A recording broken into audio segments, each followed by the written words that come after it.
শুয়ে আছো কেন? আমার শুয়ে থাকা তুমি দেখতে পাও না কেন?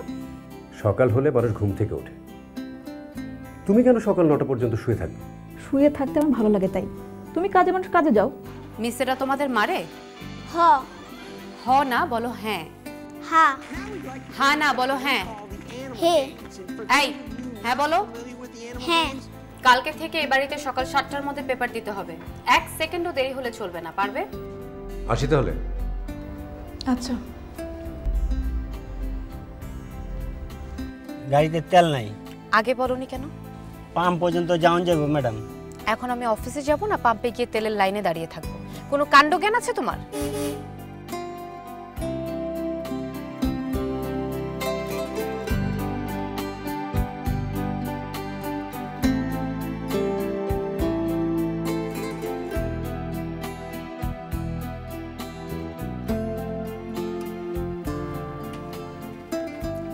স্যার, এক মহিলা কথা বলতে চায়।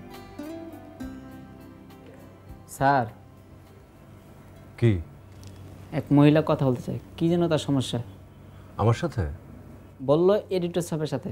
তো এডিটর সাহেব তো নাই, বললো কোনো এক সাংবাদিকের সাথে কথা বললে হবে। তো আমি কেন? অফিসার কেউ নাই? তারা সবাই ব্যস্ত, মহিলাকে কেউ সময় দিতে চায় না। আমি ব্যস্ত না? স্যার, খুব করে বললো তো, মনে হয় বড় সমস্যা। একটু দেখান, উপকার হবে। বসতে বলো। অনেকক্ষণ তো বসে আছে, তা ঘন্টাখানেক হবে। আরও কিছুক্ষণ বসুক। জি স্যার।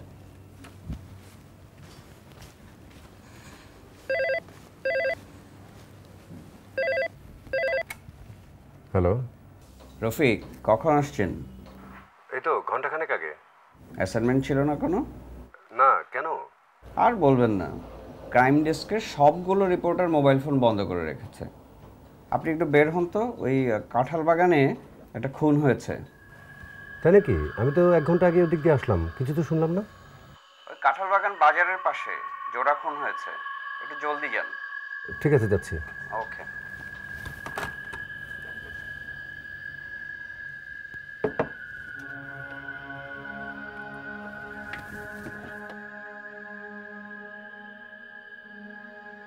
এই যে রফিক ভাই।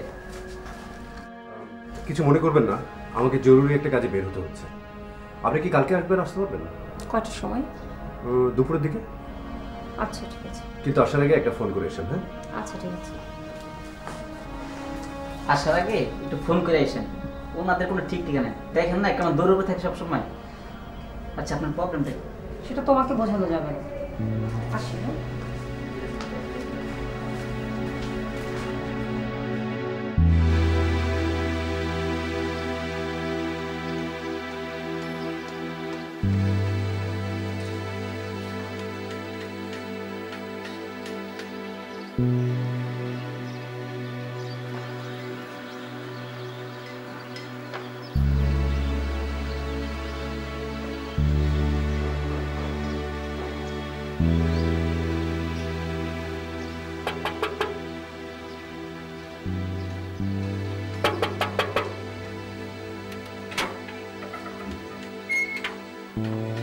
এই বাড়িতে কি জোড়া খুন হয়েছে?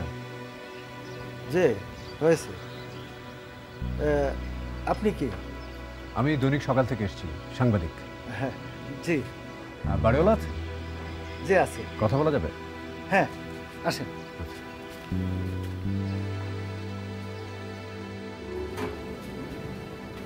স্বামী স্ত্রী দুজনের সংসার, বিয়ে হয়েছে তা প্রায় বছরখানেক হবে, বাচ্চা কাচ্চা এখনো হয়নি।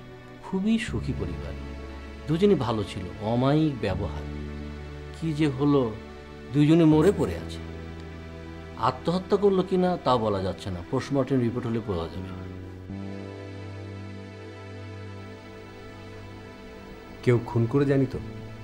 না, তাদের শরীরে কোনো রকম চিহ্ন পাওয়া যায়নি।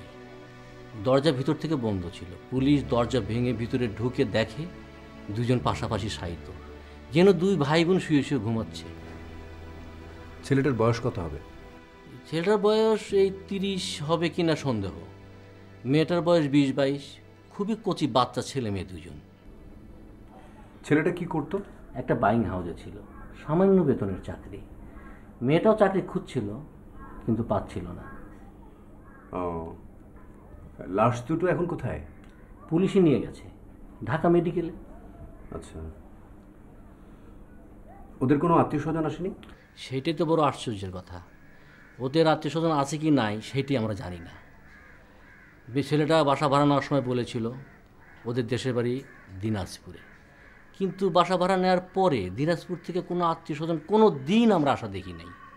তাছাড়া বাসা ভাড়া নেওয়ার পরে স্বামী স্ত্রী দুজনে একসাথে কোথাও বেরও হয় নাই। এ তো সন্দেহ হয় আদৌ ওদের আত্মীয় স্বজনের সাথে সম্পর্ক ছিল কি না। কিন্তু কেউ খুন না করলে বা একসাথে আত্মহত্যা না করলে একসাথে দুজন মানুষ কিভাবে মারা যাবে? রহস্য তো সেইটাই। পুলিশ বহুবার আমাকে জিজ্ঞাসা করেছে, কিন্তু এর উত্তর আমার জানা নেই। ছেলেটার লেখা একটা ডায়েরি পুলিশ নিয়ে গেছে।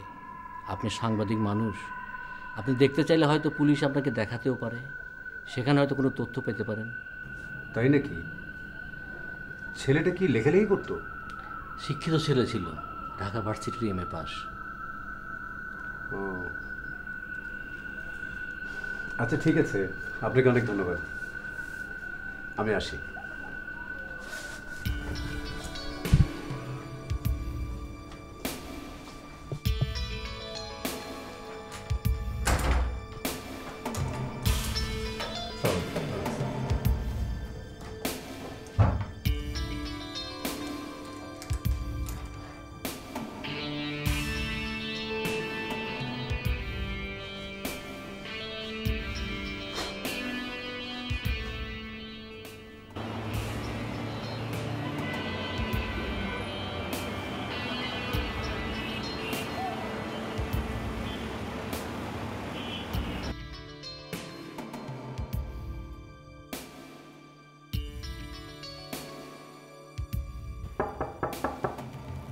ইয়েস।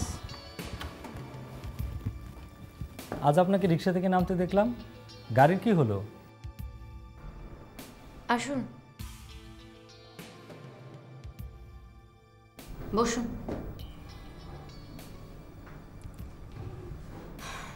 একটা ইডিয়েট ড্রাইভার জুটেছে আমার ভাগ্যে। বাসা থেকে বেরিয়েছি অফিসে আসার জন্য, ইডিয়েটটা এসে বলে ম্যাডাম তেল নেই। আচ্ছা বলুন তো, অফিসে আসবো নাকি পাম্পে গিয়ে তেলের লাইনে দাঁড়িয়ে থাকবো? ওকে বললাম অফিস পর্যন্ত যাওয়া যাবে কি না, বললো যাবে। আমি বললাম ঠিক আছে, আগে চলো তারপর দেখা যাবে। ওরে বাবা, মাঝপথে আসতে না আসতে গাড়ি আটকে গেল। রিক্সা নিয়ে অফিসে এলাম। বেকুবটা গাড়িটা কি করে পাম্প পর্যন্ত নিয়ে গেল কে জানে। রিক্সায় আসতে একটু অন্যরকম লাগলো না? 15 মিনিট লেট হয়ে গেছে। 15 মিনিট লেট কোনো ব্যাপার হলো? রিক্সায় হাওয়া খেতে খেতে আসতে কেমন লাগলো সেটা বলেন। অফিসে আসার সময় কেউ হাওয়া খাওয়ার মেজাজে থাকে? অফিস থেকে ফেরার সময় তো হাওয়া খেতে খেতে যাওয়া যায় নাকি? ঢাকা শহরের রাস্তায় রিক্সায় ঘুরে হাওয়া খাওয়া যায় না, ধুলা খাওয়া হয়। ম্যাডাম, আমরা কিন্তু প্রতিদিন ধুলো খেতে খেতেই অফিসে আসি, আবার ধুলো খেতে খেতেই বাসায় ফিরে যাই। আপনার মতো সোনার চামচ মুখে নিয়ে তো আর সবাই জন্মায় না। আবার কি শুরু করলেন? মেসে থেকে দুবেলা টিউশনি করে লাইফ চালানোর যে স্ট্রাগল, সেটা খুবই সার্থক স্ট্রাগল। এনিওয়ে, আপনার ওয়াইফের খবর কি? সে ভালোই আছে। কোথায় যেন পোস্টিং হলো? রাজশাহী গভর্নমেন্ট কলেজে। আপনার শ্বশুরবাড়ি তো রাজশাহীতেই, তাই না? হ্যাঁ, সেজন্যই তো বলছি সে ভালোই আছে। বাবা মার খুব আদরের মেয়ে বুঝি? শুধু বাবা মার না, বন্ধু বান্ধব আছে না অনেক। রাজশাহী ভার্সিটিতে পড়েছে, সেখানে তার অনেক বন্ধু বান্ধব। বৃহস্পতিবার তার ক্লাস বন্ধ, শুক্র শনি 2 দিন ছুটি, টোটাল 3টে দিন তার ছুটি। তবু সে ঢাকায় আসতে চায় না। কেন? বাদ দেন ওর কথা। আজ মহিলা সমিতি মঞ্চে একটা ভালো নাটক আছে, যাবেন নাকি?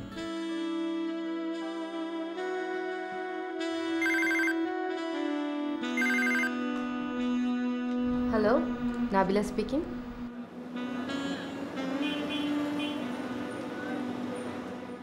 পোস্টমর্টম রিপোর্ট এখনও পাওয়া যায়নি, তবে এটা সুইসাইড।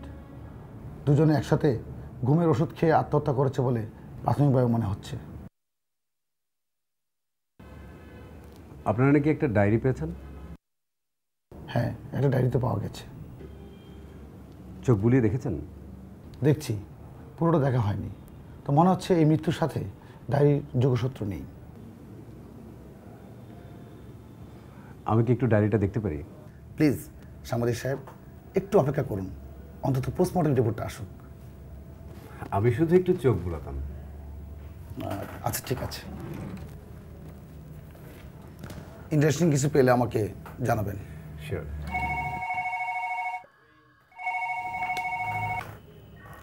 হ্যালো, আসসালামু আলাইকুম। জি বলছি। জি, টেলিফোনে জিডি? এ আবার কেমন কথা? টেলিফোনে কি জিডি হয়? কেন ভয় পাচ্ছেন?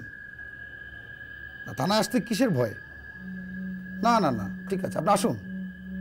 জি, ওয়ালাইকুম আসসালাম।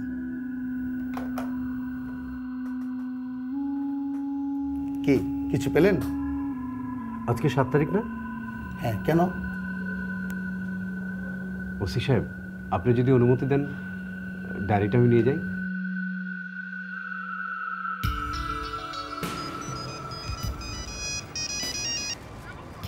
হ্যালো। কিরে, তুই কই? আমি তো থানায়। থানায়? কেন? তুই কই? কেন স্টারে? দুপুরে একসঙ্গে লাঞ্চ করার কথা ছিল না? আচ্ছা, তুই একটু বস দোস্ত, আমি কিছুক্ষণের মধ্যে চলে আসছি, তারপর একসাথে খাবো। হ্যাঁ হ্যাঁ, দেরি করিস না। ওকে।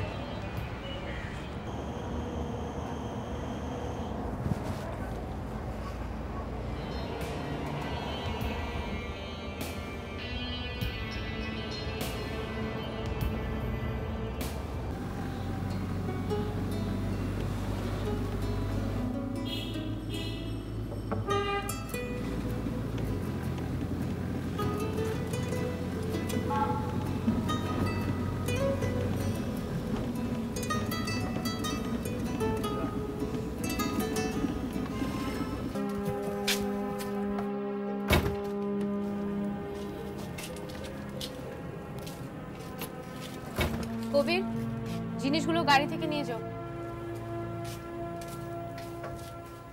আর কাল থেকে তোমার আর আসার দরকার নেই।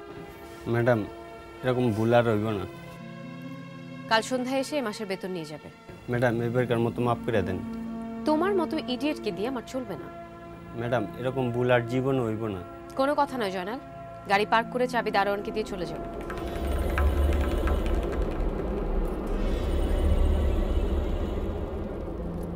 বিথি মারা গেছে, আমি নিশ্চিত। এতক্ষণে বিথির শরীরটা বরফের মতো ঠান্ডা হয়ে গেছে, আর এখন আমিও মারা যাচ্ছি। বিথি যখন মারা গেছে তখন আর আমার বেঁচে থাকার কোনো অর্থ হয় না। আমিও মারা যাচ্ছি, কারণ আমি বিথিকে ভালোবেসেছিলাম।